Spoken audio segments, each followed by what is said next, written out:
Pemirsa, muncul patahan baru yang mengarah ke wilayah NTT selain patahan Flores. Seluruh wilayah di NTT kini dikepung gempa potensial atau gempa yang berpotensi tsunami. Untuk mewaspadai bencana alam ini, BMKG Pusat mengajak diskusi bersama SKPD terkait di NTT. Beberapa wilayah di NTT berpotensi mengalami bencana gempa bumi disebabkan munculnya patahan baru yang mengarah ke NTT. Untuk itu, BMKG mengajak SKPD terkait diantaranya BPBD, TNI, Kepolisian, dan Basarnas, dan SKPD terkait untuk terus melakukan sosialisasi ke masyarakat bagaimana menghadapi bencana gempa. Hal ini dikatakan Kepala BMKG Pusat saat melakukan kunjungan kerja di Gopang. Selain ancaman gempa, NTT juga akan segera masuk pada musim kemarau yang menyebabkan kekeringan.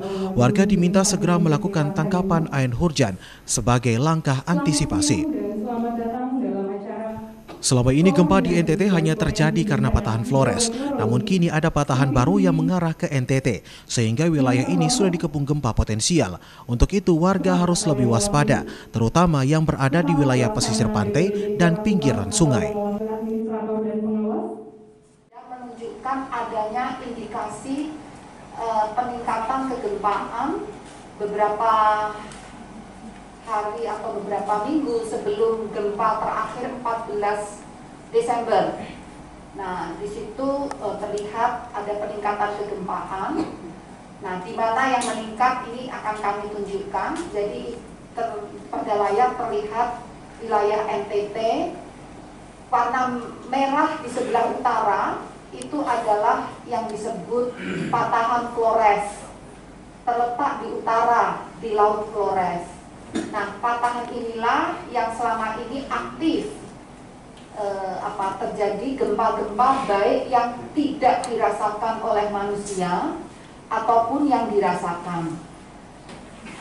Teman-teman BMKG, Pak Rahmat dan kawan-kawan mendeteksi adanya patahan baru yang bukan patahan Flores. Nah, karena patahan baru teridentifikasi dan nampaknya energi juga baru terlepas. Nah, patahan baru inilah yang dikhawatirkan akan juga meningkatkan potensi kegempaannya. Jadi akan mengalami gempa-gempa. Dalam riset yang dilakukan tim BMKG pada bulan Desember lalu, patahan baru ini dapat mengakibatkan gempa berpotensi tsunami. Masyarakat dihimbau agar tetap waspada dan tidak panik dalam menghadapi gempa. Jika terjadi gempa berpotensi tsunami, masyarakat di pesisir pantai juga harus mengevakuasi diri ke daerah yang lebih tinggi. Dari Kupang, Eman Suni, tim iNews melaporkan.